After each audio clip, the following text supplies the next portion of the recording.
Warahmatullahi wabarakatuh. Selamat pagi anak-anak. Jumpa kembali dengan Bapak Muhammad Asro Amhar pada mata pelajaran kewirausahaan kelas 12 akuntansi. Apa kabar semuanya? Tentunya kalian sehat-sehat selalu kan?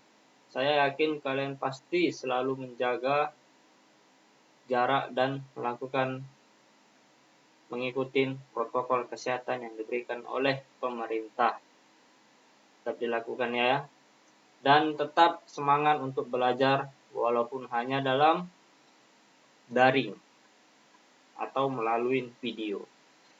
Baiklah, sebelum pembelajaran ini kita mulai, marilah kita berdoa menurut agama dan kepercayaan kita masing-masing agar kiranya proses pembelajaran kita melalui video ini dapat berlangsung dengan baik dan kita dapat mudah memahami materinya.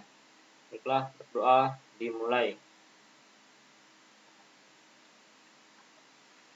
Berdoa selesai.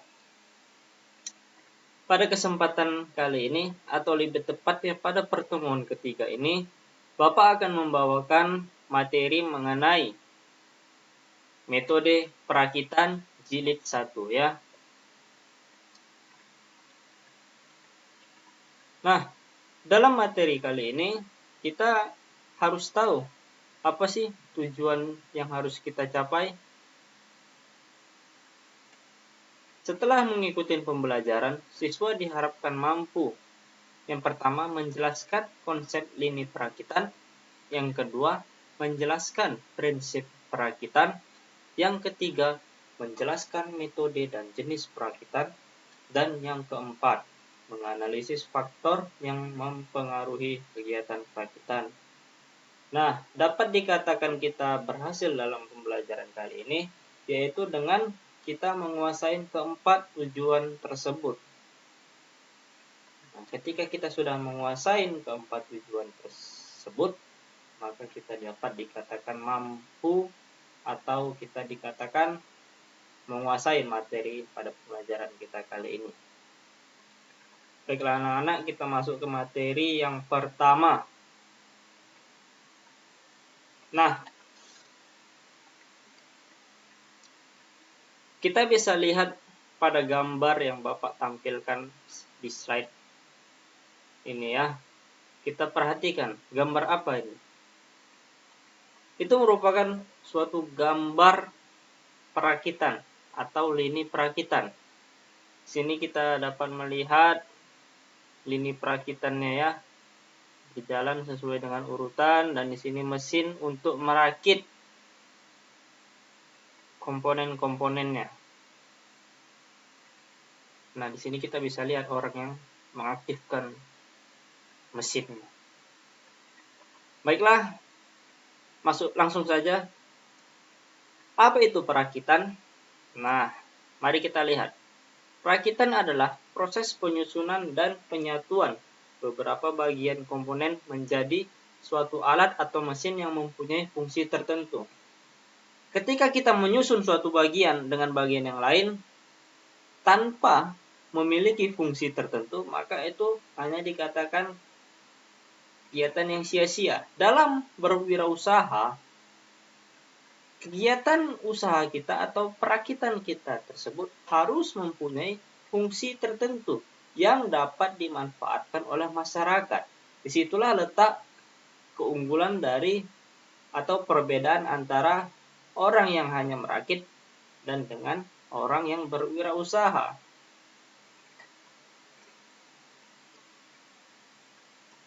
Kita masuk ke konsep lini perakitan. Perakitan bisa dilakukan apabila objek sudah dipasangkan dan berakhir bila objek tersebut telah digabungkan antara bagian yang satu terhadap bagian yang lainnya.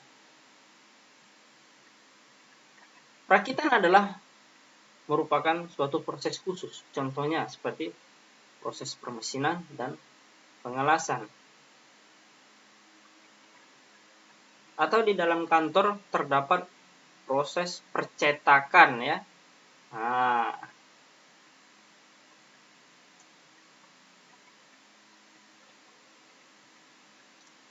Perakitan bisa dikatakan sebagai penggabungan antara bagian satu terhadap bagian yang lainnya. Sudah jelas ya? Nah, kita masuk ke prinsip perakitan. Di antaranya yaitu yang pertama, meletakkan peralatan dan pekerja dalam urutan pekerjaan atau operasional, sehingga setiap bagian atau komponen dapat dipasang secara berurutan sampai dengan proses akhir. Nah, peralatan dan pekerja ini kita tempatkan sesuai urutannya. Jadi, jika pekerja itu yang melakukan perakitan, maka pekerja itu hanya tinggal berdiri menunggu komponen-komponen tersebut datang pada konveyor atau lini perakitan tersebut. Jadi ketika komponen itu sudah datang ke hadapan dia pekerja tersebut tinggal memasangkan komponennya. Jadi hanya berdiri atau duduk saja. Tidak lagi berjalan ke sana kemari. Komponen sendiri yang akan menghampiri pekerja, tentunya disusun sesuai dengan urutannya sampai dengan proses akhirnya.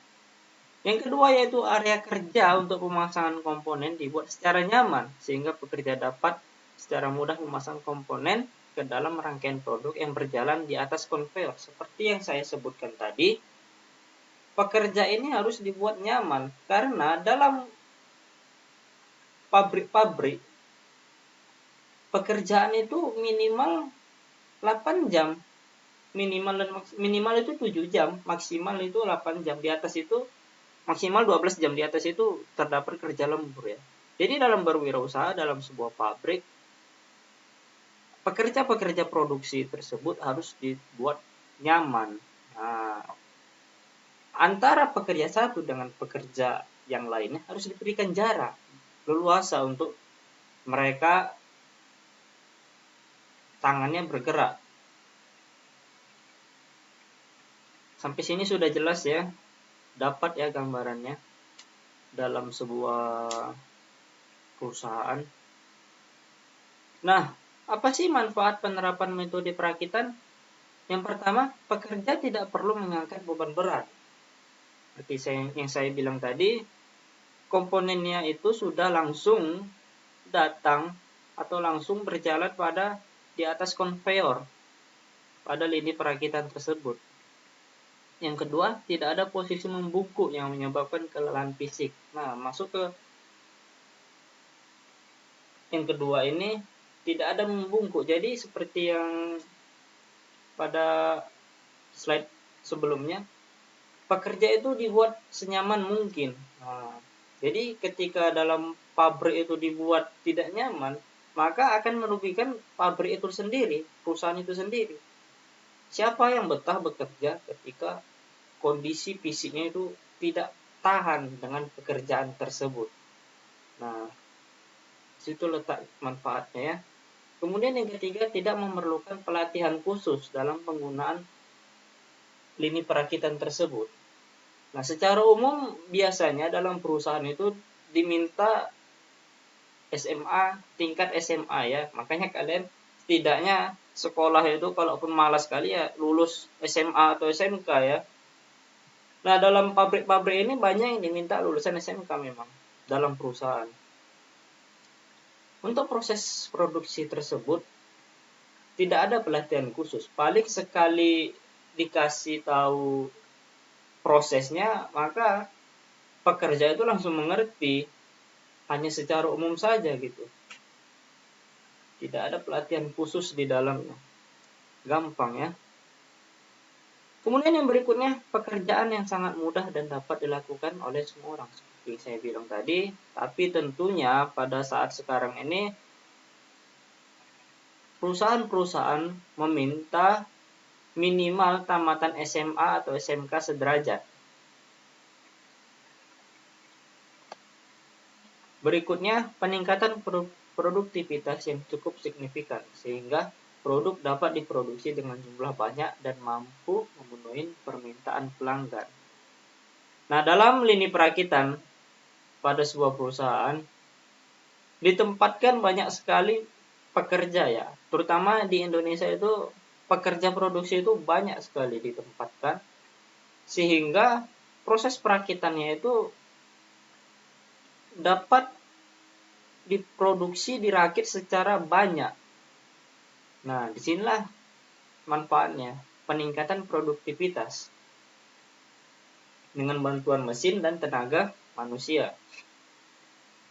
Nah, untuk metode perakitan itu sendiri ada beberapa. Yang pertama, metode perakitan yang dapat ditukar-tukar. Apa itu? Yaitu bagian yang akan dirakit dapat ditukarkan satu sama lain. Karena bagian tersebut dibuat oleh suatu pabrik secara massal dan sudah distandarkan baik menurut ISO, DIN, GIS, dan lain-lain. Nah, kalau di Indonesia sendiri ada namanya SNI ya, Standar Nasional Indonesia. Keuntungan ketika memakai yang sudah distandarkan ialah waktu perakitan komponen yang lebih cepat dan dalam penggantian komponen yang rusak dapat diganti dengan komponen sejenis yang ada di pasaran. Tentunya dalam suatu pasar di semua negara itu ada standar mereka masing-masing. Sehingga untuk proses penggantian komponen yang rusak, kita tidak perlu bingung lagi dalam memilih komponen yang sejenis karena sudah ditetapkan di pasaran tersebut standar nasionalnya. Nah, kita tinggal mengecek saja komponen sejenis yang terstandar oleh negara tersebut. Itulah keuntungan memakai komponen yang sudah distandarkan. Artinya distandarkan itu ya begini. Komponen atau produk yang distandarkan itu kualitasnya tidak buruk. Nah, itu sudah lolos dari uji standar nasional negara tersebut. Jadi itulah kualitas standarnya. Bisa juga ada kualitas yang di atas standar tersebut. Tentunya pasti harganya akan lebih mahal. Nah, metode berikutnya yaitu perakitan dengan pemilihan.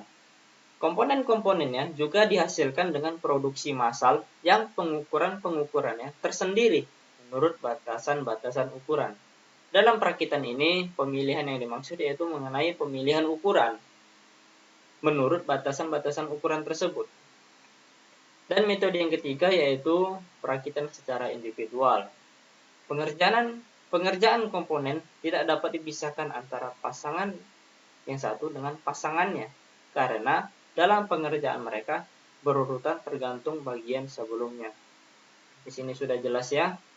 Kita masuk ke materi berikutnya, yaitu jenis perakitan. Jenis perakitan ini terdiri menjadi dua bagian. Nah, sebelumnya kita lihat dulu gambar berikut ini. Kita dapat melihat di sini gambar komponen yang dirakit langsung oleh tangan manusia dengan menggunakan obeng ya. Kita lihat gambar kedua.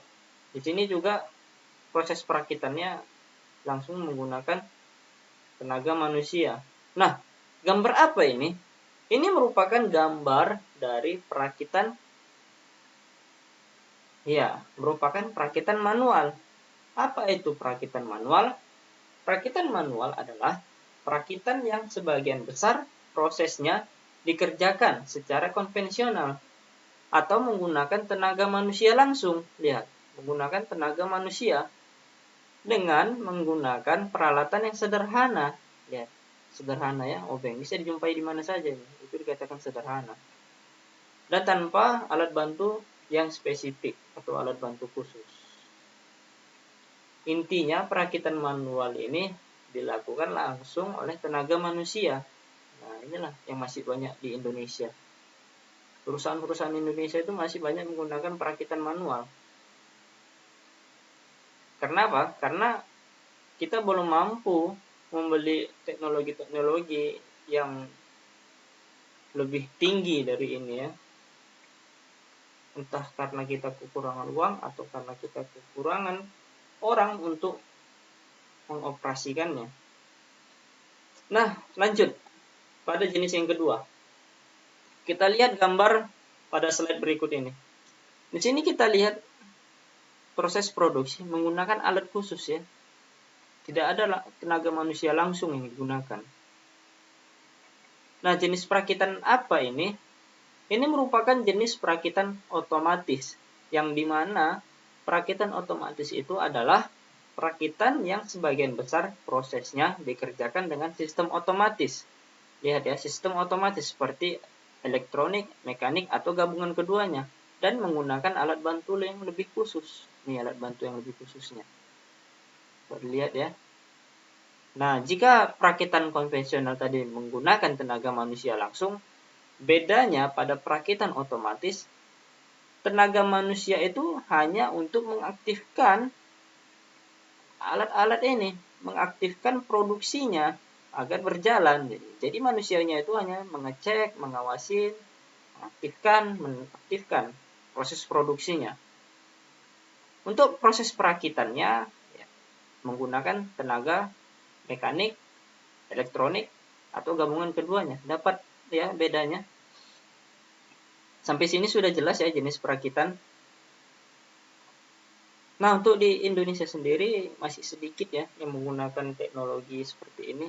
Ini biasanya banyak di Jepang. Mereka sudah banyak menggunakan robot-robot dalam proses produksinya. Jadi tidak jarang juga mereka melakukan PHK dalam penggantian proses atau jenis perakitan mereka dari tenaga manusia menjadi tenaga mesin. Sudah jelas ya. Nah, jenis produk yang melakukan perakitan yaitu produk tunggal dan produk seri. Produk tunggal ini merupakan perakitan dengan produk yang hanya satu jenis saja. Dan untuk produk seri, perakitan dilakukan dalam jumlah massal, dalam bentuk dan ukuran yang sama. Contohnya seperti perakitan mobil secara massal ya. Mobil-mobil sekarang itu kan dirakit dalam jumlah dan ukuran serta bentuk yang sama. Tidak hanya satu jenis saja.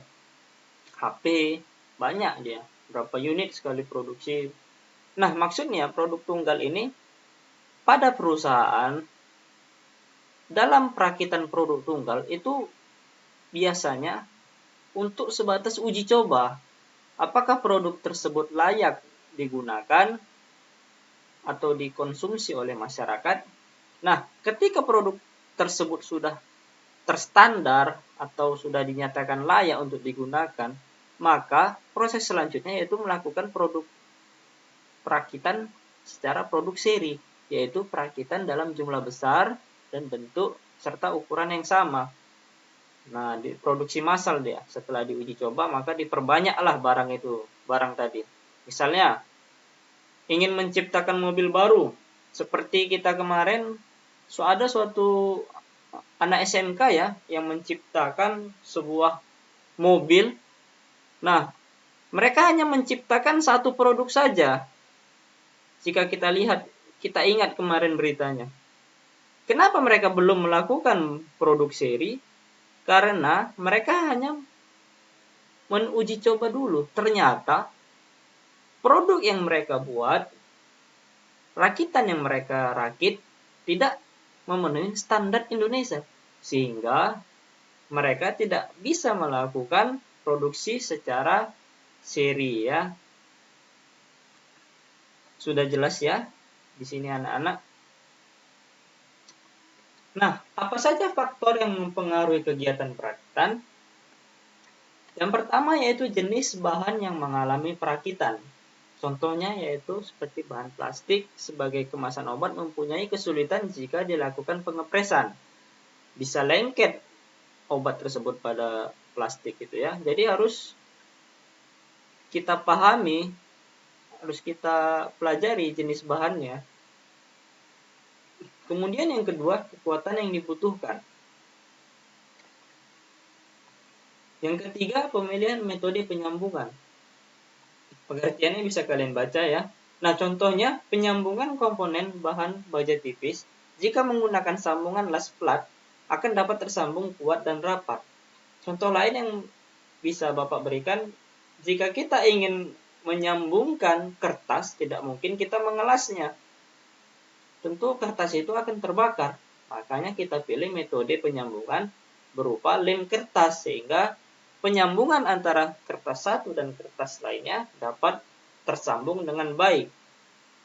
Begitu juga jika kita menggunakan lem kertas pada penyambungan baja, tidak akan bisa tersambung.